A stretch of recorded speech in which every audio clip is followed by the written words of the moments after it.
Welcome to our channel Pullapanthula Ramamurthy world teacher.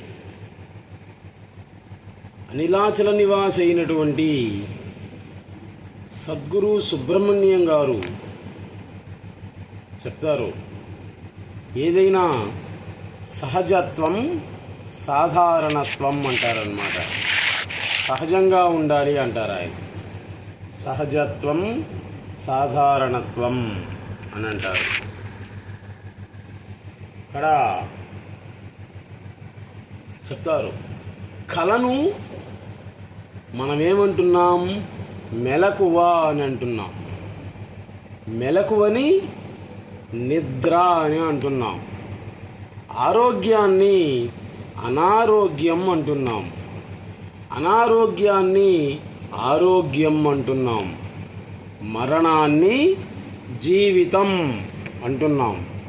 జీవితాన్ని మరణం అని అంటున్నాం. ఉండటాన్ని లేదు అంటున్నాం. లేనటువంటి దాన్ని ఉంది అంటున్నాం. చూడండి ఏం చెప్తున్నారు గురువు గారు. ఉన్నటువంటి దాన్ని లేదు అంటున్నామట.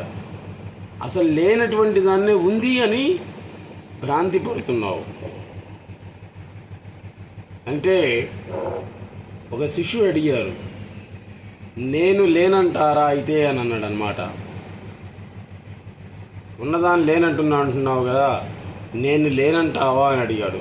అప్పుడు చెప్తున్నారు గురువుగారు, ఉండటం నిజమే అయినట్లయితే అసలు నీకు ఆ సందేహం ఎందుకు వచ్చింది? అది చూడండి ఎంత బాగా చెప్పారు. ఉండటం అనేది నిజమైనట్లయితే అసలు నీకు ఆ సందేహమే ఎందుకు వచ్చింది అని అడిగారు. నేను పొందానా అని అడిగాడు మరొక శిష్యుడు. అసలు అలా అడగటమే పొందలేదు అని. పొందానా అనే అనుమానం నీకు ఎందుకు రావాలి అసలు? అంటే నువ్వు పొందలేదు కాబట్టి పొందానా అనేటువంటి అనుమానం వచ్చింది. పొందాను అని ఫుల్ స్టాప్ పెట్టు. అది ఆత్మనిష్ట అని చెప్తారు సద్గురు గురువు గారు. 2 ఒకట్లు ఉన్నాయి చూడండి. 2 ఒకట్లు, 1 + 1, 1 + 1 థియరీ. 1, 2, 3 ఈ విధంగా కొనసాగింపుగా ఉన్నటువంటిదేది ఆ 1 అనేటువంటిది. ఒక్కటే ఇన్ని రకాలుగా తయారైంది. ఆ ఒక్కటే లేకపోతే మిగిలినవి లేనే లేవు. 1 తరువాత అసలు కొనసాగింపు లేనటువంటిదే ఆ 1 అనేటువంటిది. ఈ కొనసాగింపు ఉన్నటువంటి 1కి అద్వితీయం అనేటువంటి పేరు. చూడండి, 1 తర్వాత 2, 3, 4 వచ్చేది. అసలు ఆ 1 లేకపోతే ఏమవుతుంది? మిగిలినవన్నీ లేవు. అటు 1 అనేటువంటి దానికే అద్వితీయం అనేటువంటి పేరు అంటారు సద్గురు సుబ్రహ్మణ్యం గారు. అందుకే వాళ్ళ గురువు గారు చెప్పారు, సుబ్రహ్మణ్యం నువ్వు చెప్పేది వేదం కావాలి కానీ వేదంలో ఉన్నటువంటి దాన్ని నువ్వు చెప్పడం కాదు అన్నాడు అన్నమాట.